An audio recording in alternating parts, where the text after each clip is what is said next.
फळ देतो रे ईश्वर, जगी जीवनाचे सार, घ्यावे दानोनी सत्वर, जैसे ज्याचे कर्म तैसे फळ देतो रे ईश्वर. म्हणजे जसं ज्याचं कर्म असेल तसं आपल्याला फळ मिळत असतं. जसं आपलं कर्म असेल त्यानुसार आपल्याला जन्म मिळतो. म्हणजे कर्म हे प्रत्येकाला भोगावं लागतं. कर्म हे कुणालाही चुकत नाही, भगवंतालाही चुकलं नाही.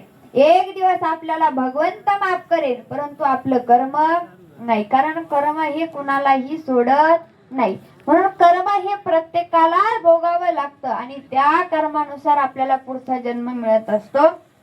तिसरं कारण असा ही योगायोग. योगायोगाने आपल्याला पुढचा जन्म मिळत असतो. जसं योगायोगाने आंधळ्याच्या हातात कावळा येतो, त्याचप्रमाणे योगायोगाने पुढचा जन्म भेटतो. कसं सांगून जाईल. असंच राजाने सर्व गावामध्ये दौंडी पेटवली की जो कोणी मला कावळा पकडून आणून देईल त्याला 50,000 रुपये बक्षीस देण्यात येईल.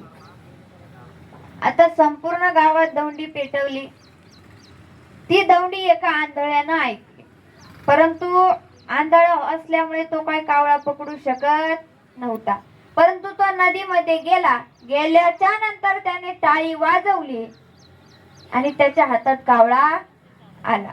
आता त्याच्या हातात कावळा आला, त्यानं विचार केला, एक कावळा पकडला तर 50,000 रुपये बक्षीस मिळणार आहे, मग आपण आणखीन एक पकडू. म्हणून त्याने हातातला कावळा बगला धरला आणि पुन्हा टाळी वाजवली.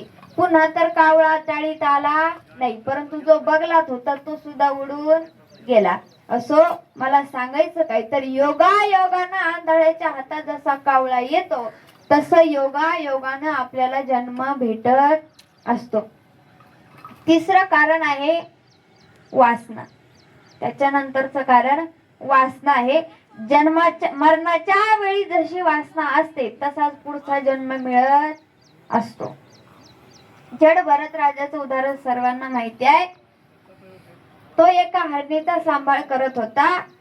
हरणीमध्ये त्याचं मन गुंतलं. एक दिवस हरणांचा कळप आला. ती हरण त्या कळपामध्ये निघून गेली.